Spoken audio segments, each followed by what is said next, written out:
Et puis regardez ce Bambé. Il vient de la Mecque. Je n'ai pas dit il vient du Hajj. Hein. Il vient de la Mecque. Je n'ai pas dit il vient du Hajj. Il vient de la Mecque, pas du Hajj. Parce qu'il y a ceux qui vont au Hajj et puis il y a ceux qui vont à la Mecque. Lui, il est allé à la Mecque, mais il n'est pas allé au Hajj. Oui, je le dis haut et fort. Parce que quelqu'un qui va là-bas, Allah dit, quand on va là-bas, il faut aller être témoin des bienfaits spirituels, religieux, humains, que Allah va leur donner. Il faut être témoin de ça. Mais lui, il allait pour venir apporter autre témoignage. Un témoignage mensonger. Il dit qu'à la Mecque, surtout à la mosquée du prophète sallallahu alayhi wa sallam, que les hommes et les femmes se ménagent. Wallahi, et Allah subhanallah. Dans cette mosquée, à part la route qu'on emprunte pour aller à la mosquée, les différentes voies qu'on emprunte là, où les hommes et les femmes, on marche tous ensemble pour venir à la mosquée. Arrivé dans l'enceinte de la mosquée du prophète sallallahu alayhi wa sallam, les hommes et les femmes sont séparés. Même les toilettes. Partout en Arabie Saoudite, même les toilettes, même chez nous ici, où les pays qui ne sont même pas musulmans, là, il y a toilettes hommes, il y a toilettes femmes. Mais en Arabie Saoudite, je ne dis pas ailleurs, en Arabie Saoudite, à Médine, Wallahi, les femmes sont à part. Même pour traverser l'espace réservé aux femmes, dans la cour de la mosquée, quand on a mis des barrières, pour traverser là, il y a des gens pour t'interpeller, tu ne peux pas passer. Mais voilà cet individu qui vient dire que lui, il a vu à la mosquée du prophète sallallahu alayhi wa sallam que les hommes et les femmes s'entremêlent. Subhanallah, quel mensonge. Et puis en disant ça, ton objectif c'est quoi? En disant ça là, ton objectif c'est pour faire la promotion de l'islam? Que je viens de la Mecque, dans la mosquée du prophète, les hommes et les femmes s'entremêlent. D'abord, c'est du mensonge pur et net. Moi, je viens d'arriver le samedi passé. Tu es arrivé, ça fait combien de jours? Dimanche, lundi, mardi, mercredi. Ça fait 4 jours que je suis allé. Et ce n'est pas la première fois que je vais. Tous ceux qui ont été, même les pèlerins, en le disant, leurs disciples adeptes, ignorants, là, qui ont fait le Hajj, savent, qui ont fait Médine, savent. À la mosquée de Médine, il me vomit Thierry Nyami Moussoula. Il n'y en a pas, ça n'existe pas. Mais tu viens le dire à quelle fin? Hein? Il dit, à la mosquée de la Mecque, les hommes et les femmes sont mélangés. Seulement pendant le tawaf, là, ça, Allah accorde une excuse là-bas. Pendant le tour là, autour de la Kaaba. Mais quand la prière arrive, il y a des gens qui trient les femmes. Quand la prière approche, il y a des gens, les gardiens de la foi, qui sont là, qui demandent aux femmes de quitter là où les hommes sont, ou encore de dire aux hommes de quitter là où les femmes sont. Mais comme déjà en faisant le tour de la Kaaba, il y avait un mélange, il y a quelques femmes sporadiques dans certains endroits. Mais quand tu regardes, si vous voulez regarder les films des prières, vous allez voir les gens qui sont alignés, si c'est les femmes et les hommes qui sont mélangés comme ça en désordre. Non, on peut avoir peut-être de loin une seule femme parmi les hommes qui n'a pas pu quitter la foule ou bien on n'a pas pu enlever pour l'amener derrière. Là, c'est sous contrainte qu'elle prie parmi les hommes. Même la Kaaba, c'est au moment de faire le tour qu'on peut voir les hommes et les femmes s'entremêler. Mais pour la prière, jamais. Mais il dit que les hommes et les femmes prient ensemble. Et puis il va prier pour lui-même, il a failli faire celui sur fesse d'une femme. Ça, c'est quelle insolence. Ça, c'est quelle impolitesse, c'est quelle arrogance. Parce que tu as la langue mielleuse. Et il dit que la liberté vestimentaire, quand tu vas à la Mecque et à Médine, les femmes sont découvertes. Leurs cheveux, elles s'habillent comme elles veulent. Montre qu'elles ont des mèches, subhanallah. Et Allah, tu es allé à la Mecque, tu allais faire du tourisme. Quel mensonge. Et pour répondre à quoi? En le disant là, tu veux dire quoi? Ça dit ton objectif c'est quoi? L'objectif c'est quoi? Et derrière c'est du faux, c'est du mensonge. Mais l'objectif c'est quoi? Que les femmes et les hommes sont mêlés à la mosquée de Médine, ce qui est faux. Qu'à Médine, les femmes sont libres, librement vêtues, les mèches sont dehors. C'est faux. Je dis bien c'est faux, c'est archi faux. Il est venu mentir parce que tu as une audience à travers ton père qui est en train d'égarer les gens, qui a signé un pacte avec le diable. On ne peut pas laisser des gens s'attaquer à l'islam et puis on va se taire. Ils n'ont qu'à chercher leur argent comme ils veulent. Arnaquer les gens comme ils veulent, sans s'en prendre à l'islam. Quand tu t'en prends à l'islam, là, on s'attaque à toi sans limite, sans retenue, sans réserve. Parce que l'islam, ce n'est pas un bien à vous. Vous voulez vous accaparer de ça pour en faire de la mécréance. Et il dit plus loin encore, il va jusqu'à dire que Soudaïs, pendant tout ce hajj, la Soudaïs même, je me demande s'il a fait prier les gens une ou plus de 2 fois. Durant tout ce temps-là, moi j'ai fait 37 jours, je dis bien 37 jours. Les 37 jours-là, j'ai fait seulement 4 jours à Médine. Donc 33 jours, j'ai fait à la Mecque. Et je partais à la mosquée. Soudaïs n'a pas fait prier les gens plus de 5 fois. C'était les autres imams qui se changeaient. Toi, comment tu peux approcher les imams de là-bas, même c'est même pas facile de les approcher. À quel moment, et puis ils portent non seulement leur boubou, ils ont les abayas qui couvrent leurs mains. tu ne peux même pas voir leur poignard pour te regarder la montre. Comment tu as pu voir montre de Soudès? Jusqu'à dire qu'il porte une montre de valeur. C'était quelle marque? La montre de Soudès, c'était une montre de quelle marque? Menteur, fiefé, menteur. Tout ça pour dire quoi? Donc, vivons comme on veut. Portons les choses chères comme... C'est pas vous qui avez dit ça en porte bazin riche alors qu'il y a des pauvres là qu'on va en appeler. C'est pas vous qui dormez dans la maison des milliards.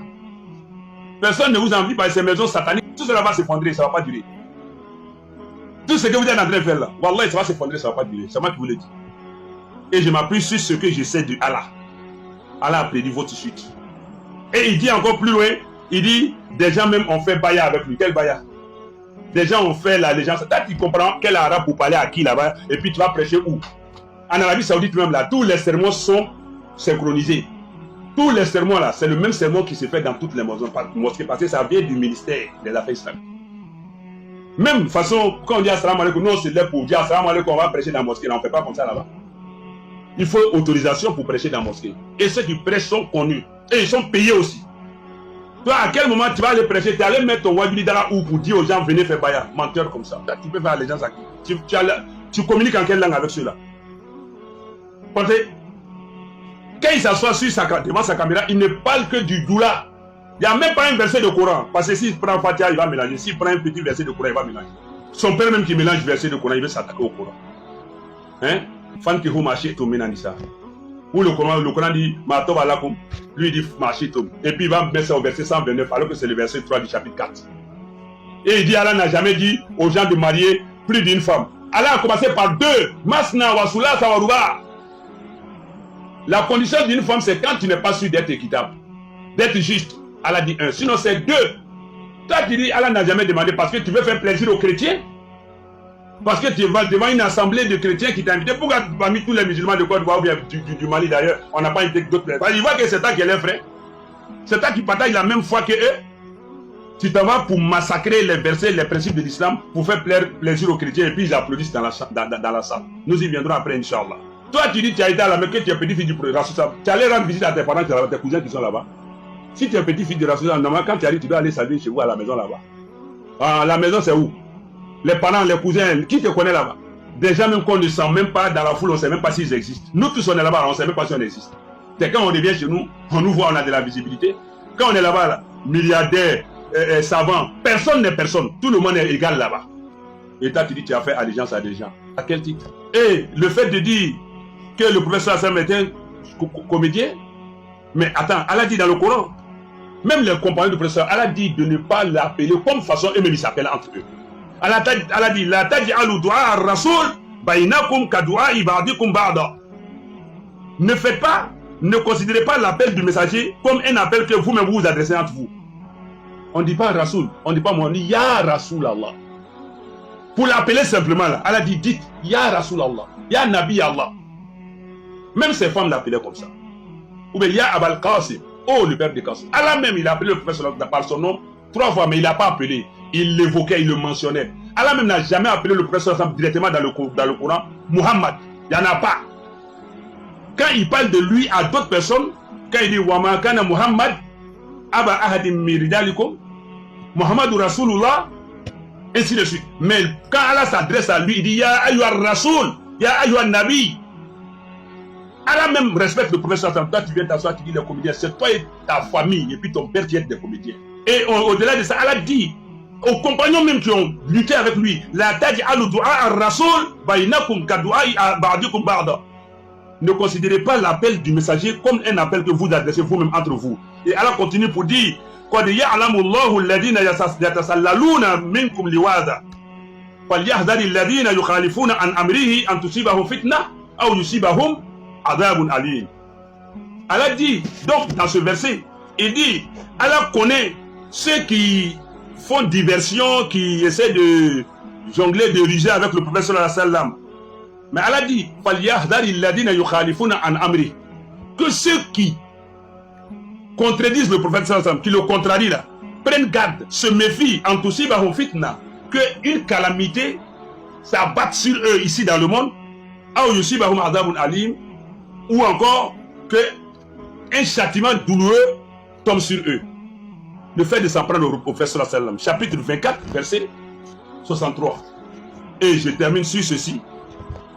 Allah dit encore, Inna alladhina yu'dhuna Allah wa rasulahu la'nahumullahu fi dunya wal akhirah wa a'adda lahum 'adaban muhina. Allah dit, chapitre 33, Suratul Ahzab, les coalisés, verset 57. Allah dit, Inna alladhina yu'dhuna Allah wa rasulahu, ceux qui s'en prennent à Allah et à son messager, ceux qui insultent Allah et son messager, ceux qui se moquent d'Allah et de son messager, ceux qui font du tort à Allah et à son messager, ceux qui s'en prennent aux valeurs prônées par Allah et son messager, Allah dit, Inna alladhina yu'dhuna Allah wa rasulahu, ceux qui s'adonnent à ces pratiques contre Allah et son messager, la'nahumullahu fi dunya wal akhirah. Allah les a maudits dans ce bas monde et dans l'autre monde. Wa a'adda lahum, et Allah a préparé pour cela azaban, un châtiment muhina, humiliant, rabaissant, dégradant. Ils n'ont qu'à s'attendre à ça. Ces excuses-là ne sont que des excuses du bout des lèvres. C'est tellement énorme quand nous voyons des gens prendre ça à la légère. Il a présenté ses excuses. Non, c'est vrai, il a présenté. Mais il va récidiver. C'est un délicat d'enfant là. Il va récidiver. Parce que ça fait partie de leur sang, de leur nature. S'ils ne font pas ça, ils ne sont pas à l'aise. Leur jeu, leur passe-temps préféré là, favori là, c'est de s'en prendre à l'islam. Son père va dire d'autres choses, des énormités.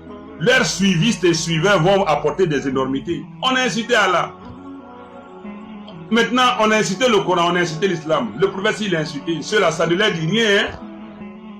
Il a banalisé ça comme ça. Et donc, pour m'arrêter là, nous sommes au regret qu'avec tout ça, Allah nous dit dans le chapitre 5, Suratul Maïda, verset 2, wa ta'awanu alal birri wa taqwa. Entraînez-vous dans le bien et la piété, wala ta'awanu alal ismi wal udwan. Ne vous entraînez pas dans le péché et la transgression, l'exagération, l'arrogance, l'extravagance. Ne vous entraînez pas dans ça. Wa taqullah, craignez Allah. Inna Allah shadidul iqab. Allah est dur en punition, en châtiment. Nous avons un gros pincement au cœur de voir que l'islam est attaqué par une frange d'hypocrites. On ne les interpelle même pas. On ne les met même pas en garde. Puis on les accompagne. Allah va trancher. Allah va trancher, Allah va trancher. Des gens qui insultent le Coran et leur week-end, leur excursion, leurs vacances en Côte d'Ivoire.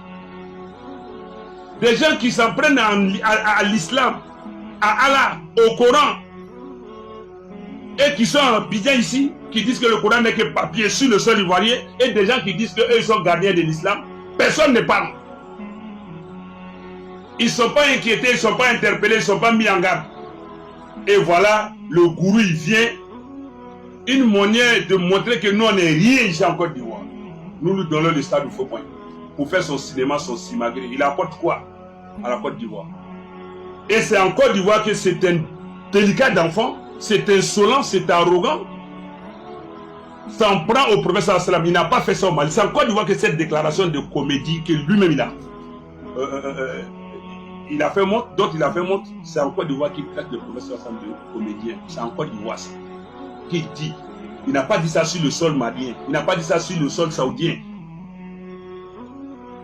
Et quand maintenant des gens, les kémites vont insulter l'islam, on va se lever pour dire quoi encore? Pour autant, ça ne veut pas dire que les kémites n'ont qu'à insulter, on va les laisser. Hein. Voilà. Mais c'est pour dire que nous avons des gens là, pire que des kémites, on ne parle pas, qui s'en prennent à l'islam et à ses valeurs. Et encore, c'est en Côte d'Ivoire que cela est proféré. C'est en Côte d'Ivoire que cela est proféré. Et nous sommes là indifférents. On veut faire fair play, le dialogue, le ceci. Ametala Soroy. Ametala Soroy. Ensuite, te font encore. A te font ainsi, fan encore. Qu'Allah nous aide. Et s'il y a récidive, on va revenir. Si on y a récidive là, je reprends le chapitre sur la secte Ansar Din. J'avertis. S'il y a récidive, je reprends le chapitre de Ansar Din que j'avais commencé. Moi, j'ai commencé à les mettre en nu. Ils ont fait délégation pour venir voir des guides religieux ici à Abidjan, des responsables religieux pour m'apaiser, pour me demander de mettre bas la terre. Vous m'avez appelé pour dire de les laisser, de les épargner. Mais ils attaquent à l'islam, vous ne les interpellez pas pour dire non qu'à arrêter. Et j'ai dit que s'ils commencent, je vais reprendre. Et si je reprends ça là, c'est jusqu'à ma mort. Parce que je vais les dépêcher, je vais les disséquer. Tout ce qu'il y a de secrets dans les choses que je connais là, ma belle Akerega. Advienne que pourra, Inch'Allah. Je reste à l'écoute, je reste en veille. Ils n'ont qu'à répliquer.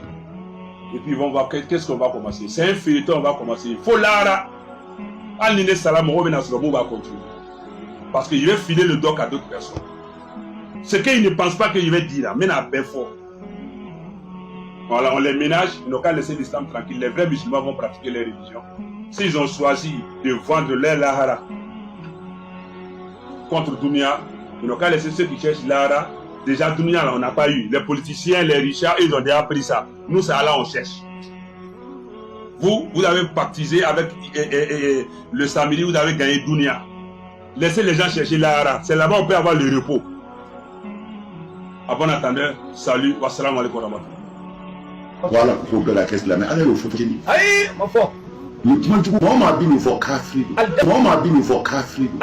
Tu es Ala ma fo bɛɛ ka kɛ silamɛ n'ala ko bɛɛ ka kɛ silamɛ o kɔrɔ ye ala tɛ yen ala dɛsɛ n'ala ko bɛɛ ka kɛ silamɛ o kɔrɔ ye ala tɛ yen ala dɛsɛ an bɛɛ ma k'a ye o kerecɛnw ti yan o bolisɔnnaw ti yan o minnu dan tɛ foyi la u ti yan o mɛ ala ko an bɛɛ ka k'a ye ala dɛsɛra o ye ala ye o man ka bato o ye ala ye o man ka bato. Réveillez-vous. Ils mangent votre chair, ils boivent votre sang et ils croquent vos os. C'est des sanguinaires, des prédateurs. Ayant partagé.